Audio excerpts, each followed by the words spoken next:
Bismillahirrahmanirrahim. Assalamualaikum warahmatullahi wabarakatuh. Salam sejahtera untuk kita semua. Saya Apoteker Muhammad Akmal A. Sukara, SFAM MSI, sebagai salah satu dosen tetap pada program studi S1 Farmasi, Fakultas Farmasi, Universitas Megareski Makassar dengan nomor induk dosen nasional 0911058810. Dengan penuh rasa tanggung jawab dan komitmen terhadap pengembangan pendidikan tinggi di Indonesia, izinkan saya menyampaikan pernyataan diri dosen dalam unjuk kerja Tridharma Perguruan Tinggi atau dikenal sebagai PDD UKT-PT pada bidang pengajaran. Video ini dibuat sebagai salah satu syarat dalam mengikuti sertifikasi dosen gelombang 1 tahun 2025 yang diselenggarakan oleh Kementerian Pendidikan Tinggi, Sains dan Teknologi Republik Indonesia. Pada video ini, saya akan menjabarkan unjuk kerja saya dalam pelaksanaan Tridharma Perguruan Tinggi, khususnya pada bidang pengajaran dengan fokus pada mata kuliah yang saya ampu, yaitu Mikrobiologi Farmasi Dasar pada semester 2. Mata kuliah Mikrobiologi Dasar merupakan salah satu mata kuliah inti dalam kurikulum sarjana farmasi yang membahas mendalam tentang mikroorganisme yang punya peran besar dalam kesehatan dan penyakit. Juga tentang prinsip-prinsip aseptis, sterilitas, dan kontrol kontaminasi.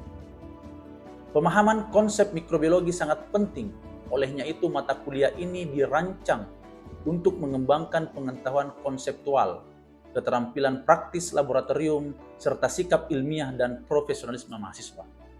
Melalui integrasi antara teori dan praktek, mahasiswa diharapkan mampu memahami, menganalisis, dan menerapkan konsep mikrobiologi dalam konteks farmasi klinik maupun industri, serta memiliki bekal untuk melanjutkan ke bidang keahlian lanjutan seperti mikrobiologi farmasi lanjutan, bioteknologi farmasi, dan pengembangan produk biologi.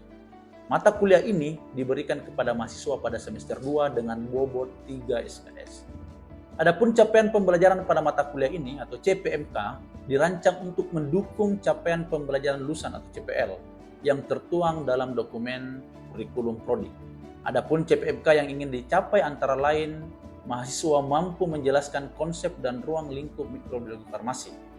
Mahasiswa mampu menjelaskan struktur, pertumbuhan, dan klasifikasi mikroorganisme. Mahasiswa mampu menjelaskan mekanisme pengendalian mikroba dan resistensi antimikroba. Selanjutnya, mahasiswa mampu mengidentifikasi mikroorganisme patogen dan peran flora normal.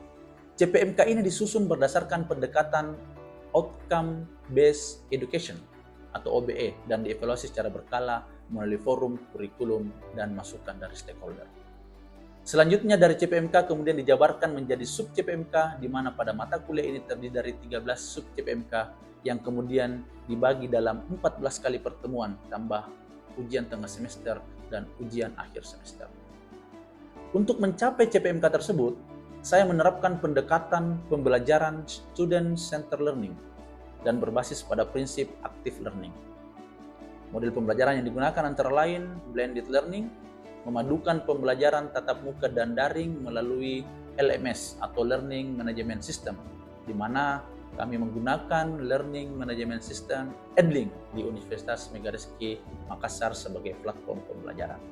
Teknik pembelajaran yang saya gunakan yaitu DAA atau Delivery, Interaction, and Assessment. Metode ini merupakan metode yang menggabungkan 3 komponen penting dalam proses pembelajaran untuk meningkatkan efektivitas dan keterlibatan mahasiswa, sehingga menciptakan lingkungan belajar yang lebih dinamis, interaktif, dan berorientasi pada hasil yang relevan.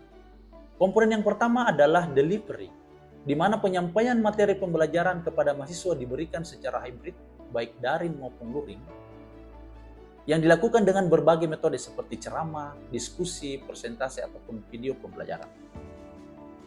Materi bahan ajar dalam bentuk PPT ataupun referensi dari literatur, yang dimana materi ini dapat diakses oleh mahasiswa melalui LMS, hal ini yaitu Edling, sebelum perkuliahan berlangsung.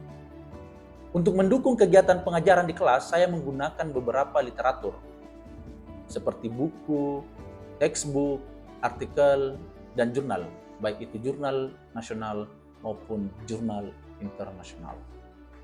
Komponen kedua yaitu interaction, di mana interaction yang saya lakukan di kelas yaitu sistem SCL atau Student Center Learning. Sistem ini menempatkan mahasiswa sebagai subjek dalam proses pembelajaran, sehingga akan mengembangkan minat mahasiswa menjadi lebih aktif, kreatif, dan inovatif. Dalam menerapkan SCL, saya menerapkan 3 aspek. Yang pertama, interactive learning, di mana dalam memaparkan materi, dosen dan mahasiswa aktif bertanya, memberikan insight dan aktivitas praktis lainnya.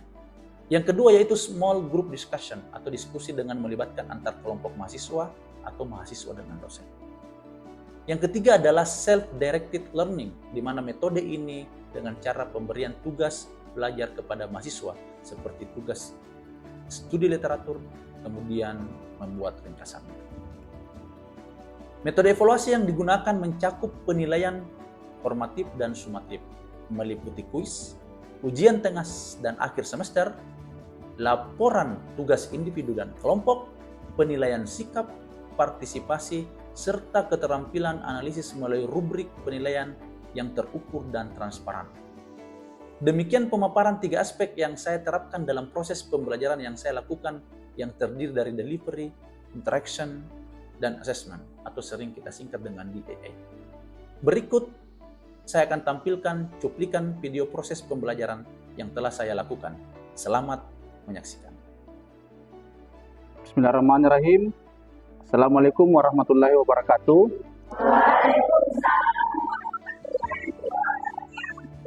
Oke, baik adik-adik, selamat siang. Bagaimana kabarnya semua? Oke, jadi walaupun siang-siang semangatnya tetap terjaga ya. Oke, jadi sebelum kita mulai ya, sebaiknya kita memulai mata kuliah pembelajaran hari ini dengan berdoa dulu ya. Jadi saya minta ketua kelas untuk memimpin doa.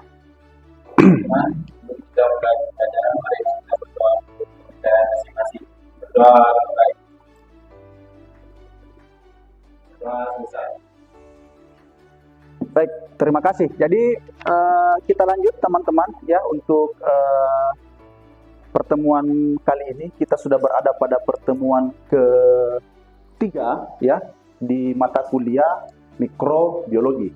Jadi kita akan bahas tentang pertumbuhan mikrobiologi ya. Ini dalam bahasa Inggrisnya kita sebut dengan microbial growth ya. Jadi sebelum kita mulai mungkin saya mau sampaikan dulu apa yang akan kita laksanakan hari ini. Itu tujuannya, capaiannya itu harus teman-teman nantinya mampu menjelaskan pertumbuhan mikroba ya, menjelaskan reproduksinya, kurva pertumbuhan dan persyaratan-persyaratan pertumbuhan dari mikroba ya. Jadi penekanan-penekanan ini nanti di materi-materi teman-teman minta tolong untuk bisa di-emphasize untuk dimengerti ya. Baik, jadi sebelum kita lanjut, saya mau brainstorming dulu. Kalau teman-teman melihat gambar ini, kira-kira yang terlintas dari pikiran dan benaknya teman-teman itu apa? Virus. Oke, apa? Virus. Coba dulu. Apa tadi? Virus. Apa lagi? Covid. Berkembang biak. Berkembang. Apa lagi? Alat pelindung diri. Oke, terima kasih ya, cukup kaya insight-nya ya. Jadi ya betul, kalau kita lihat ini sebenarnya tidak jauh dari apa yang akan kita bahas hari ini. Pentingnya yang kita bahas hari ini sama dengan bagaimana orang ini memberikan perlindungan terhadap dirinya ya. Kenapa kita harus tahu pertumbuhan mikrobiologi supaya kita bisa kontrol nantinya. Kalau kita tahu pertumbuhannya berarti nanti kontrolnya gampang. Selanjutnya adik-adik, sebelum kita lanjut ke materi reproduksi, Saya mau coba merefresh kembali dulu ya, mereview tentang apa yang telah kita bahas di minggu sebelumnya ya, supaya nanti teman-teman juga bisa paham alurnya ya.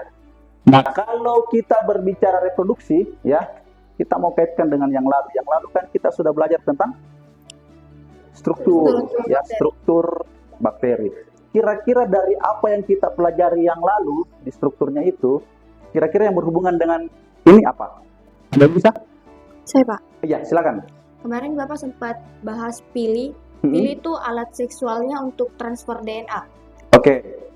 Terima kasih. Pilih. Apalagi ada yang mau mencoba lagi untuk memberikan penjelasan mungkin?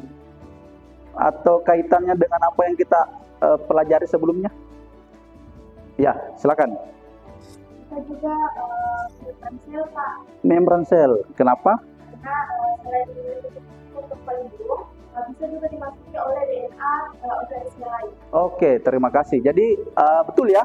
Jadi kaitannya sebenarnya cukup berkaitan erat ya. Jadi terima kasih atas respon dan gambaran terhadap mata kuliah materi yang kita lakukan sebelumnya ya. Oke, selanjutnya ini teman-teman saya mau sampaikan bahwa kita sekarang belajar reproduksinya ada dua, yaitu seksual dan aseksual. Kalau kita berbicara seksual dan aseksual itu sudah terbayang ya. Berarti ini adalah yang bertolak belakang dia.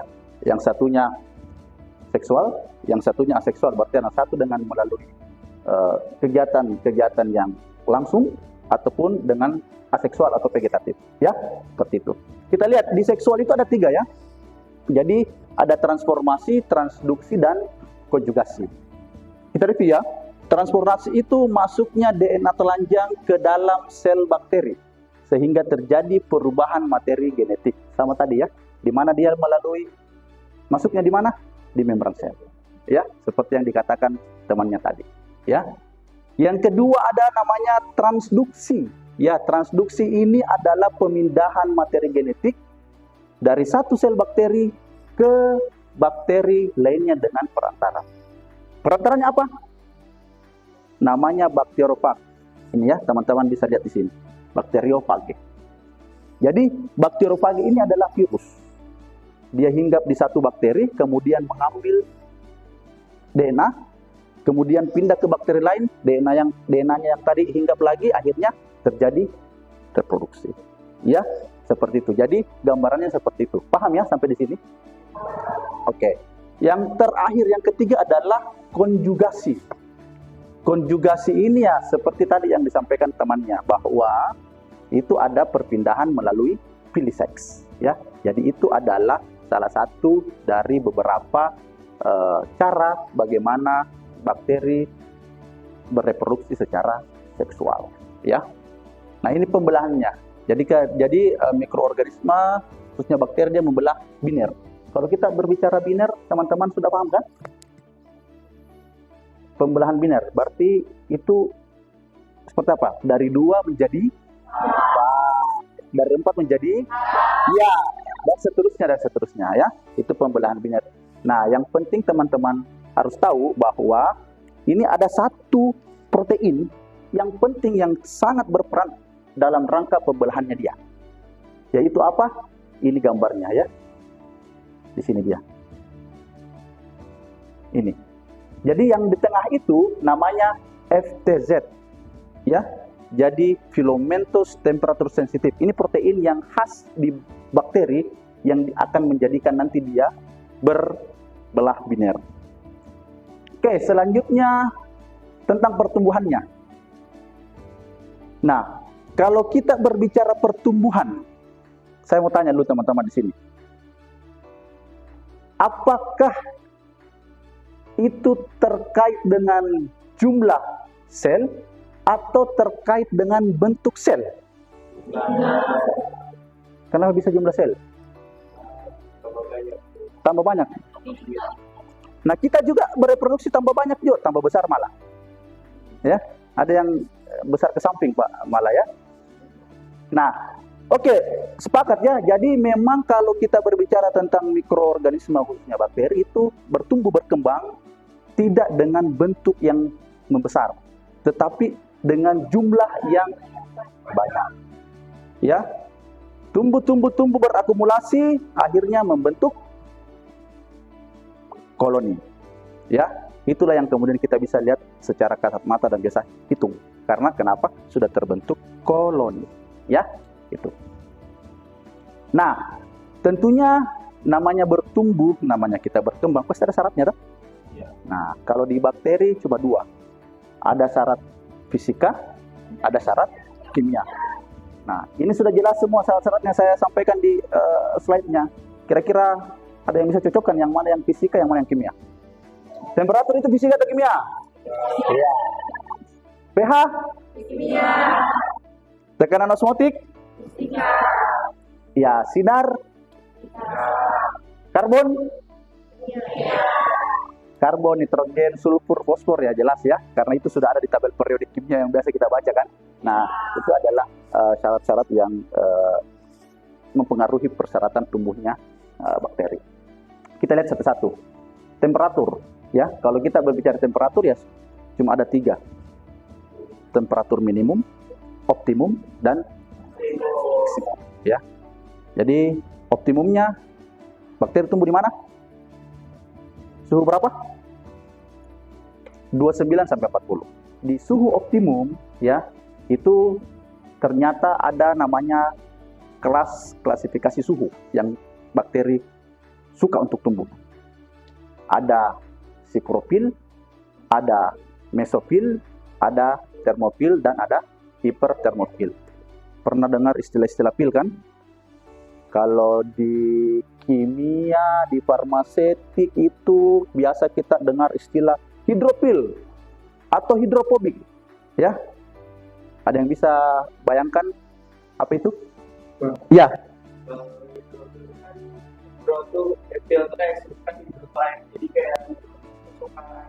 Betul. Jadi kalau lawannya pil itu fobik, hidrofobik, berarti tidak suka air. Berarti biasanya kalau hidrofobik berarti lipo, lemak, lipofil misalnya, seperti itu. Nah sama, kalau kita mau istilahkan itu sama ya. Jadi teman-teman lihat, kalau kita berbicara suka pil tadi yang dimaksud temannya. Termo, berarti suhu panas. Pil suka suhu panas, berarti ternyata bakteri juga punya kelas temperatur. Dia suhu panas juga tumbuh. Kita lihat di mana-mana saja ini. Ya.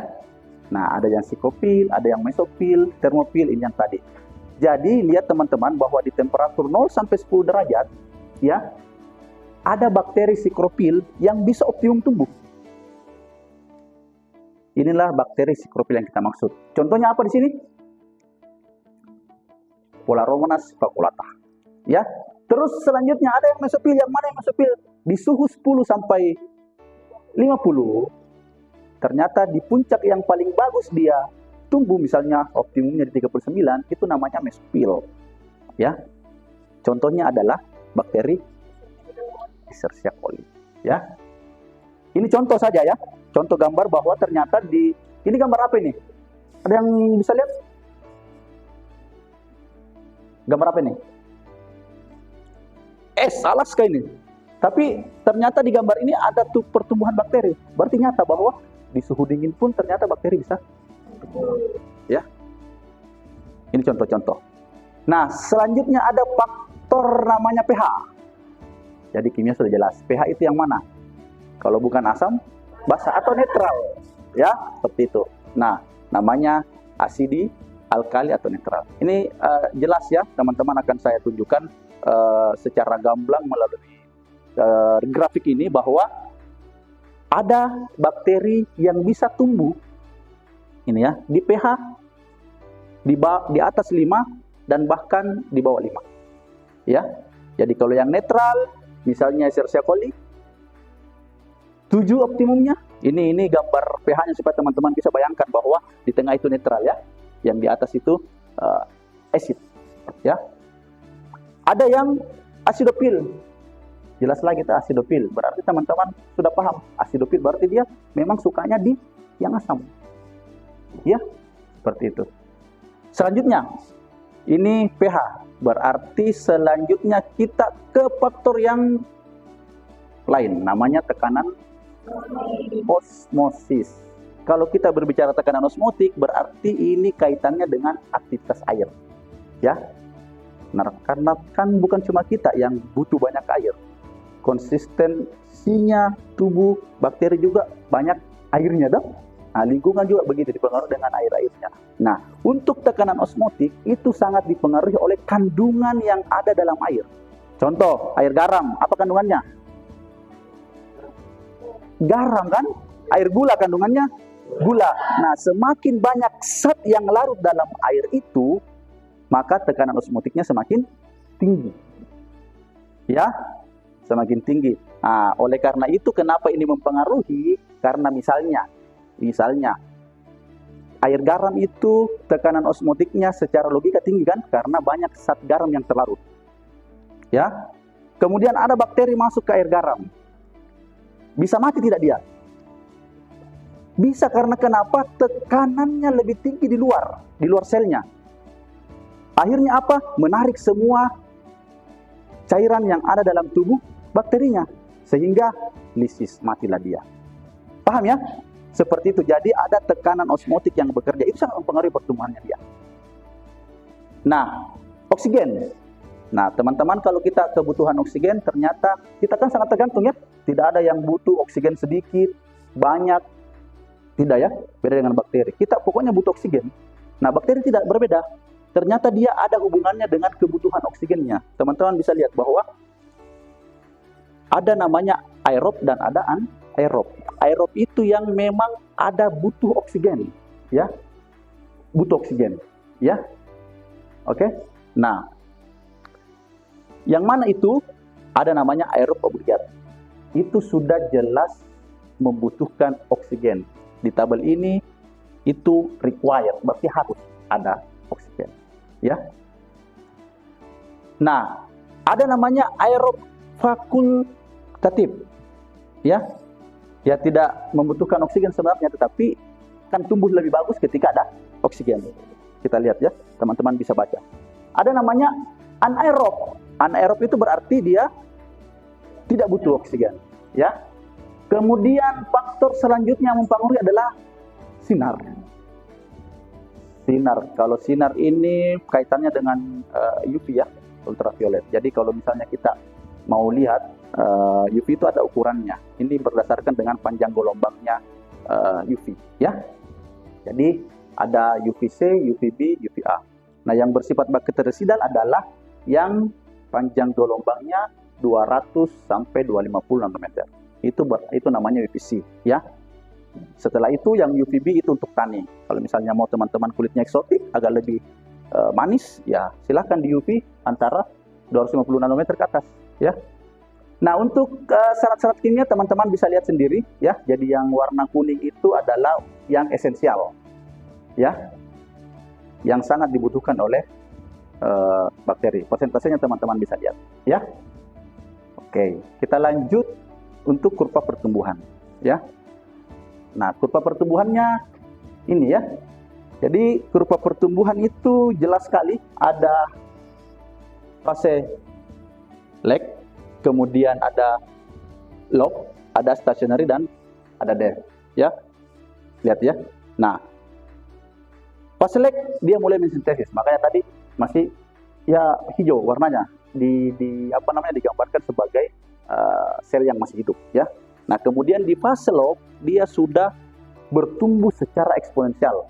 Eksponensial itu sudah banyak tumbuhnya ya. Di situ memerlukan nutrisi dia. Kemudian ada fase stasioner. Jadi bertahan ya. Dia berhenti membelah sama dengan yang mati ya. Jadi makanya konstan tadi ya. Akhirnya terakhir pada fase kematian ya. Karena sudah berkurang suplai nutrisi yang ada. Oke, mungkin itu saja untuk hari ini ya, yang saya bisa sampaikan. Kalau misalnya memang ada yang belum mengerti atau mungkin butuh penjelasan lebih lanjut, silahkan teman-teman. Kalau misalnya ada yang mau bertanya. Saya Pak. Oke, silakan. Sebelumnya maaf, saya ingin mempertanyakan mengenai fase-fase pertumbuhan yang tadi sudah dibahas bersama, di mana fase-fase pertumbuhan ini kan ada beberapa fase yang memerlukan nutrisi. Bagaimana jika nutrisinya itu tidak terpenuhi? Apa yang akan terjadi? Oke. Terima kasih. Oke, terima kasih. Jadi kita kembali ya. Tadi ini. Jadi di fase yang dia membutuhkan, kalau saya bilang dia berarti mikroorganismenya ya, membutuhkan bakteri, yang paling banyak itu adalah di fase log, ya, di mana dia harus bertumbuh secara eksponensial, memerlukan nutrisi di situ. Apa tadi nutrisinya? Apa tadi yang mempengaruhi? Apa syaratnya? Banyak dong. Ada kimia dan secara fisika.